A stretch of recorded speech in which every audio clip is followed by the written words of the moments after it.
from grade 6, here to narrate a true story about athlete Gunningham, who was horribly burned in the schoolhouse fire at the age of 8.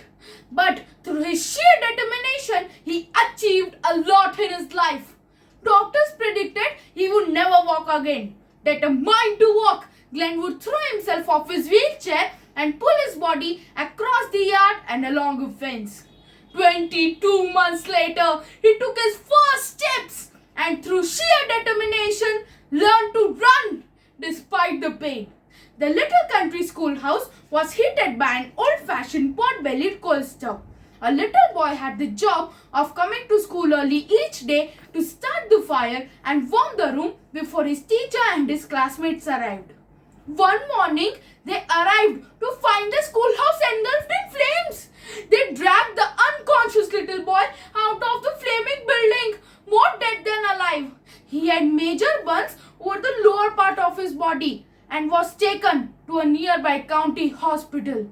From his bed, the dreadfully burned, semi-conscious little boy faintly heard the doctor talking to his mother.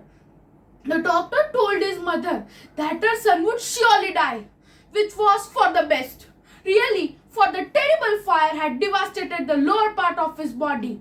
But the brave boy didn't want to die. He made up his mind that he would survive.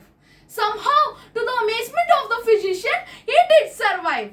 When the mortal danger was past, he again heard the doctor and his mother speaking quietly.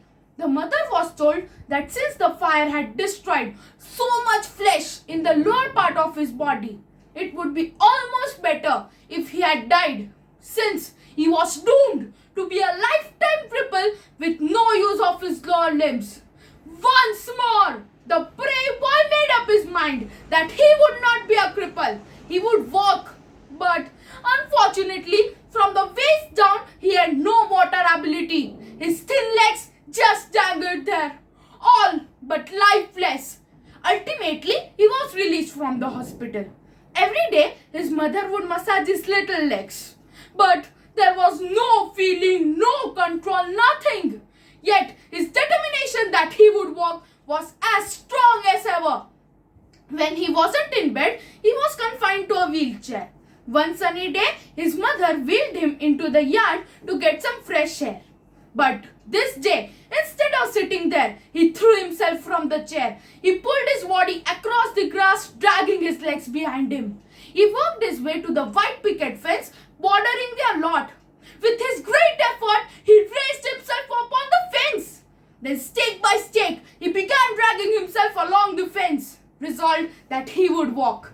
Ultimately, through his daily massages, his iron persistence, and resolute determination, he did develop the ability to stand up, then to walk by haltingly, then to walk by himself, and then to run. He began to walk to school, then run to school, then run for sheer joy of running. Later in the college, he made the track team. Still later in Madison Square Garden, this young man who was not expected to survive, who would surely never walk, who could never hope to run.